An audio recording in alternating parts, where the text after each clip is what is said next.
Hola y bienvenidos de nuevo a I Wanna Watch With. Hoy seguimos con Meister Singer.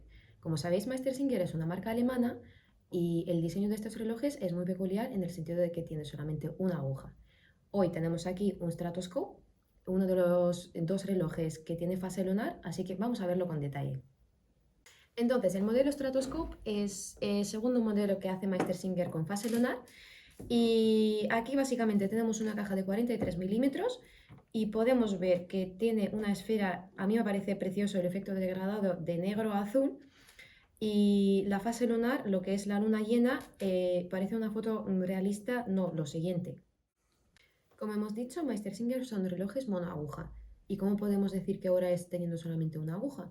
La verdad es que muy fácil porque cada índice son 5 minutos, es decir, que podemos decir qué hora es con una precisión de 5 minutos.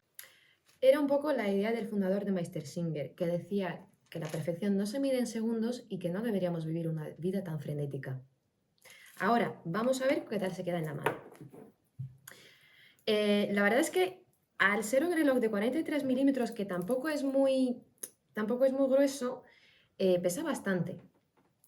Entonces, pues ya lo he dicho, es que me tiene ganado este reloj por su efecto de degradado, que me parece buenísimo porque encima con la luz pues va jugando y va luciendo distintos tonos de azul.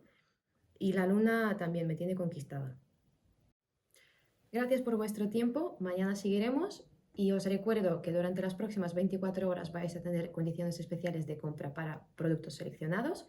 Y para no perder nuestro próximo vídeo, os recomiendo suscribirse a nuestro canal de YouTube. ¡Hasta luego!